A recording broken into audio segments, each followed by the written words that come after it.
Terima kasih pemirsa masih bersama kami di Halo Indonesia. Pada pekan lalu kasus COVID-19 di Indonesia kembali melonjak hingga lebih dari 1.000 kasus dalam satu hari. Dan angka ini diprediksi akan terus meningkat seiring dengan meningkatnya arus mudik pada hari raya Lebaran.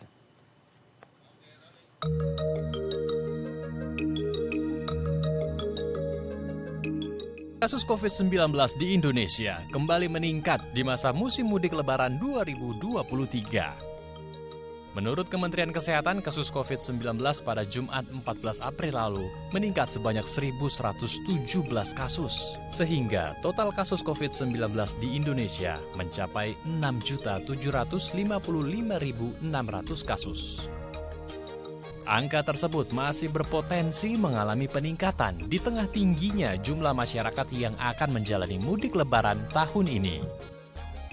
Ada beberapa faktor yang menyebabkan kasus COVID-19 di Indonesia kembali melonjak, seperti adanya subvarian baru yakni Arcturus atau Omicron XBB 1.16, penerapan protokol kesehatan yang diabaikan oleh warga, masyarakat yang tidak mau melakukan tes COVID-19 saat mengalami gejala terpapar dan tidak mau melakukan isolasi mandiri. Peningkatan kasus diprediksi akan terus meningkat selama musim mudik Lebaran 2023. Untuk itu, pemerintah mengimbau masyarakat segera melakukan vaksinasi booster atau menerima vaksin dosis ketiga. Dan untuk anak-anak, segera untuk melengkapi vaksin dosis kedua guna memperkuat sistem kekebalan tubuh saat melakukan mudik ke kampung halaman. Dan untuk membahasnya lebih lanjut, kita telah terhubung dengan Diki Budiman, peneliti Global Healthy Security. Saya akan sapa langsung. Kang Diki, selamat sore waktu Australia. Apakah sudah mendengar suara saya? Alhamdulillah. Assalamualaikum. Selamat siang ya waktu Indonesia. Saya sore. Sini waktu Australia. Baik, Kang Alhamdulillah Diki. sehat. Alhamdulillah sehat. Tapi ini rasa-rasanya juga mengerikan nih Kang Diki. Ada migrasi besar-besaran menuju hari raya begitu ya. Banyak masyarakat yang memanfaatkan waktu untuk mudik ke sejumlah kota. Namun ada peningkatan kasus COVID-19 hingga 1.000 per hari. Kalau Kang Diki melihat ini, apa yang menjadi faktor utama? Jadi sekarang memang menjadi catatan dan perhatian terutama WHO karena hampir semua negara mengalami peningkatan ya pada saat ini terkait kasus sebetulnya bukan kasus infeksi baru, tapi reinfeksi mayoritas. Nah, dalam konteks ini, ya termasuk di sini pun ya terjadi peningkatan, bahkan jauh lebih tinggi dari Indonesia ya, karena deteksinya sekali lagi ini bicara deteksi. Dan kalau bicara reinfeksi, ini memang yang harus terus disampaikan pada publik bagaimana potensi bahayanya dan juga tentu ini bicara bagaimana mengundang kesadaran publik bahwa mendeteksi diri juga apalagi ketika akan mudik nih ya, bertemu dengan orang tua, nenek kakek, ya sebaiknya ada pastikan kita dalam kondisi yang tidak membawa virus itu. Nah, ini karena apa saat ini besar kemungkinan selain kita dalam masa tahun keempat ini kita tahu bermunculan subvarian baru yang lebih efektif. Nah, di antara kurang lebih 600 turunan Omicron yang saat ini Omicron sekali lagi 100% dari varian yang saat ini bersirkulasi di dunia yang menyebabkan COVID ya Omicron. Nah, di antara turunannya ini XBB 1.15 maupun XBB 1.16 adalah dua subvarian yang menjadi perhatian WHO karena begitu efektif menginfeksi, begitu mudah menular ya dari antar manusia ini, apalagi kalau bicara misalnya kurang mitigasinya.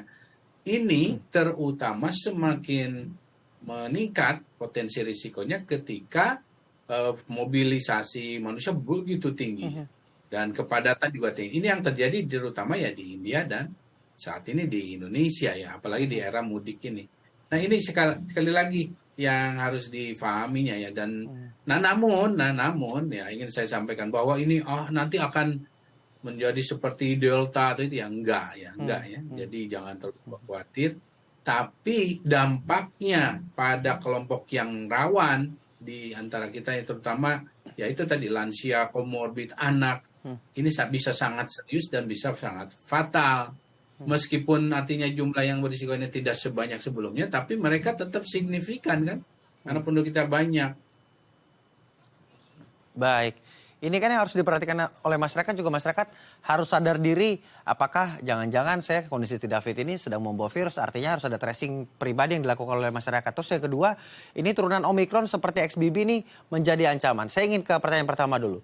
Ini untuk melihat bagaimana kebiasaan masyarakat saat ini, jangan-jangan sakit, sudah tidak berpikir lagi terkait COVID. Apakah karena adanya beberapa pelonggaran ini, sehingga perilaku dan juga sikap masyarakat juga berubah, ini malah justru meningkatkan potensi penularan yang luar biasa, nantinya akan melonjak. Ya, ini tentu berkontribusi ya, karena virus ini menyebar, pertama dia nggak menyebar single virus itu, satu virusnya terbang sana, enggak. Tapi dia akan memerlukan media. Apa medianya ya? Antara lain terutama ya percikan tubuh itu. Kalau bersin kan itu ada air dalam ukuran yang sangat kecil gitu ya, yang dari bersin atau batuk. Nah, jadi dia nempel di situ. Artinya kalau orang itu sembarangan batuknya, bersinnya sembarangan, tidak pakai masker lagi, udah tahu sakit nggak pakai masker lagi, ya akan mudah menyebarkan itu. Gitu. Nah, ini pertama dari faktor perilaku personal hygiene-nya ya. Ini bukan hanya orang yang sakitnya, tapi orang sekitarnya. Di sekitarnya juga dia mungkin pakai masker lagi sakit, tapi ya namanya pakai masker itu ada yang benar, ada yang tidak gitu ya. Apalagi kalau udah tahu sakit nggak pakai masker. Nah, di sekitarnya nggak pakai masker.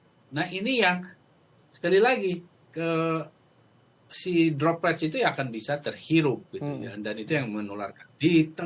Selain itu di tengah situasi seperti sekarang ini mungkin belum terlalu puncaknya. Mudik itu artinya membuat orang ramai, banyak berdesakan. Nah, ini yang akan meningkatkan risiko. Nah, oleh karena itu kalau saya sih, kalau untuk testing, oke, tidak diwajibkan. Atau misalnya syarat vaksin, oke. Tapi kalau masker, menurut saya wajib. Yeah. Masker itu kan murah, mudah, dan efektif gitu. Jadi, kenapa itu nggak diwajibkan dalam konteks, apalagi pelaku perjalanan transportasi umum seperti ini? Saya kira itu yang akan mengurangi risiko. Gitu. Mudik identik dengan kerumunan begitu. Beramai-ramai bersama-sama menggunakan transportasi apapun, sehingga protokol kesehatan menjadi penting untuk memutus mata rantai penularan. Dan ini saya ingin bertanya terkait adanya prediksi terkait SBB yang penularannya cukup efektif begitu. Apakah ini yang menjadi penyebab kenaikan angka kasus yang ada di Indonesia? Tapi jangan dijawab dulu Kang Diki, usai jeda, tetap di Halo Indonesia.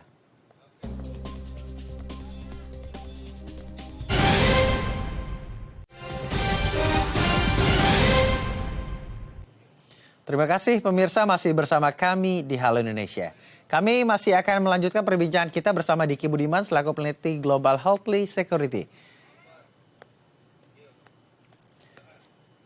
Kang Diki, ini Kang Diki tadi membahas terkait turunan Omikron yang nggak ada habisnya nih kalau kita bicarakan. Ini ada XBB yang juga mengancam dan memiliki tingkat infeksi yang juga tinggi. Apakah ini yang menjadi penyebab sehingga saat ini angka kasus COVID di Indonesia ini meningkat tajam?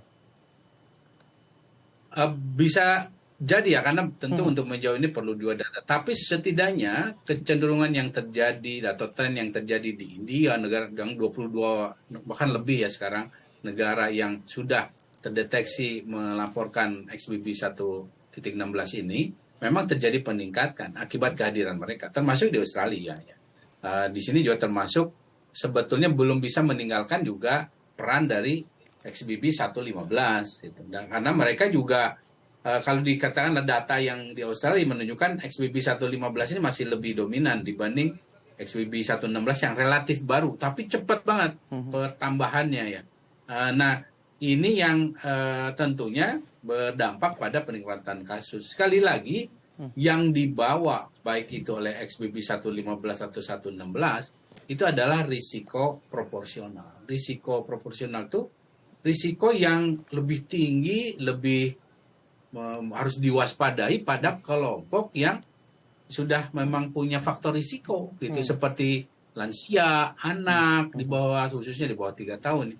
Kemudian ibu hamil, termasuk yang komorbid, ya punya kondisi kesehatan apa itu diabetes atau mungkin bahkan penderita HIV atau kanker misalnya yang mendapatkan terapi atau terapi steroid yang jangka panjang. Nah, mereka itu bukan hanya bisa parah kalau terinfeksi, tapi bisa meninggal gitu. Ini yang terjadi di India. Dan tentunya ini yang harus kita lakukan upaya. Karena kalau tidak di tengah misalnya, ya bukan tidak mungkin ya, bukan tidak mungkin setelah mudik ini, kalau mitigasinya tidak memadai, korban ataupun jumlah kasus yang dirawat pada kelompok yang berisiko tadi, ya lansia terutama dengan anak, ini bisa meningkat. Meskipun ya tidak seperti sebelum, tapi ya kan mereka tetap ada yang rawan. Nah ini yang tentunya harus dimitigasi. Lalu Kang Diki, ini kalau Kang Diki bilang kan tidak akan separah jika kita merekoleksi memori kembali begitu ya. Bagaimana virus Delta ini sangat amat merepotkan begitu ya. Banyak sekali peningkatan kasus dan persentase meninggal dunia juga sangat tinggi. Tapi Kang Diki tadi bilang, jikapun ini melonjak, ini tidak akan seperti Delta. Memang apa yang menjadi penyebab sehingga tidak akan seperti Delta? Apakah capaian vaksinasi seperti vaksinasi kedua yang sudah sampai 74% dan vaksinasi ketiga yang sudah mencapai sekitar 30%? Apakah ini yang menjadi faktor sehingga mungkin tidak akan nih terjadi seperti Delta kembali? Betul, jadi modal imunitas kita di masyarakat, terutama yang hybrid ya. Jadi terinfeksi terus vaksinasi atau tervaksinasi terus terinfeksi. Ini yang jadi modal menjadi bumper atau pertahanan si virus ini jadi lambat, tidak jadi gambarannya kayak kita ini kayak makanya dulu ada namanya istilah herd immunity ya. Jadi kalau ini gambarannya kumpulan orang banyak, nah yang rawan itu ada di tengah itu. Ada di tengah-tengah dari kumpulan orang itu. Nah, sebelum si virus ini mencapai kumpulan yang paling rawan itu, dia ada hambatan karena orang-orang yang ini dibandingkan dulu waktu 2 tahun pertama, mereka sudah punya imunitas. Dan hybrid immunity ini riset menunjukkan bertahannya 12 bulan gitu. Jadi cukup lama gitu dan kita masih dalam periode bulan madu katakanlah untuk menikmati bekal imunitas itu. Nah, ini yang membuat kenapa saya bisa optimis bahwa ini tidak akan seperti sebelumnya. Nah, namun jumlah orang atau kelompok orang yang rawan ini yang walaupun jumlahnya juga sudah jauh lebih sedikit kan, karena pertama orang yang paling rawan di antara kita sudah tidak ada, kemana? Ya wafat, sudah wafat. Jadi misalnya kalau sebelum pandemi jumlah kelompok rawan di Indonesia itu ada katakanlah ada 3 juta atau 2 juta. Ya katakanlah mendekati 1 jutanya sudah nggak ada gitu. Ya saya nggak sebut yang meninggal di Indonesia 1 juta. Tapi kurang lebih ini sudah yang mayoritas sudah nggak ada gitu. Nah kemudian sisanya inilah yang masih akhirnya naik tingkat jadi kelompok paling rawan tadi setelah yang paling rawan sebelumnya sudah tiada. Nah mereka ini bahkan sebagian pun dari mereka ini kan sudah ada mungkin yang mendapatkan vaksin sehingga tidak benar-benar kosong gitulah dalam artian untuk daya tahan. Tapi ya tetap mereka rawan gitu. Apalagi di dalam kelompok ini ada apa? Ada anak-anak. Anak baru lahir. Lahir kan nggak nunggu 1 tahun. Nah, anak itu di Indonesia lahir tiap menit, tiap jam ada. Nah mereka inilah yang masih harus kita upayakan mitigasi supaya mereka nggak jadi korban gitu. Nah walaupun jumlahnya tetap sudah jauh lebih berkurang gitu. Protokol kesehatan ditegakkan, ini juga menjadi salah satu kepedulian juga terhadap kelompok rentan ya Kang Diki ya? Betul. Jadi karena gini, kenapa mereka ini bisa, yang saya sampaikan, di tengah kerumunan orang ini bisa terlindungi. Kalau orang-orang yang kerumunan ini pakai masker, terus kalau sakit ya tidak mendatangi orang yang rawan ini, melakukan banyak mitigasi ya, perilaku cuci tangan lah, 5M lah kurang lebih. Nah, tapi kalau mereka abai, ya ini sama dengan membiarkan si virus itu cepat datang ke kelompok rawan itu. Nah, ini yang harus disadari bahwa kita ini katakanlah memakai masker itu Mhm. tanda kita peduli pada diri dan orang lain, bukan tanda sakit. Kemudian membiasakan cuci tangan. Iya. Kemudian kalau sakit atau bicara sakit, ya terus mau mudik, ya sebaiknya tunda dulu lah sampai Hmm. sehat. Hmm. Atau misalnya sudah sampai di kampung halaman terus sakit, Mhm. ya usahakan memisahkan diri dulu gitu. Itu upaya-upaya yang jadi standar. Iya. Jangan setelah pandemi, ya nanti kalau sakit saya tetap ini. Nggak bisa. Kita harus berubah. Karena ini yang akan menjaga kita untuk tidak selalu mengalami outbreak ya. Karena penyakit pernafasan banyak gitu. Nah, itu hal-hal yang harus kita lakukan selain ya tadi kan kita lihat ada vaksinasi. Usahakanlah sudah di booster kan. Mhm. Sekarang kan masih dijadikan program nih booster. Ya. Setidaknya orang yang sudah divaksinasi booster itu kecil kemungkinan dia mudah terinfeksi gitu. Walaupun tetap ada kemungkinan. Tapi ketika dia ternyata terinfeksi, virusnya nggak sebanyak orang yang nggak memiliki imunitas dalam kondisi booster tadi gitu. Nah ini yang akan mengurangi juga, semakin mengurangi potensi kita membawa virus ini pada orang terdekat kita di kampung halaman. Mhm. Baik, ini bicara soal vaksinasi booster begitu ya. Tapi banyak yang berpendapat ini ada varian baru Arcturus begitu ya. Ini yang menyebabkan potensi kenaikan dan juga ini tidak berpengaruh jika sudah divaksin walaupun sudah vaksin booster begitu. Ini bisa virus ini bisa mengelabui imunitas seseorang yang telah divaksin. Tanggapan Anda seperti apa, Kang Diki?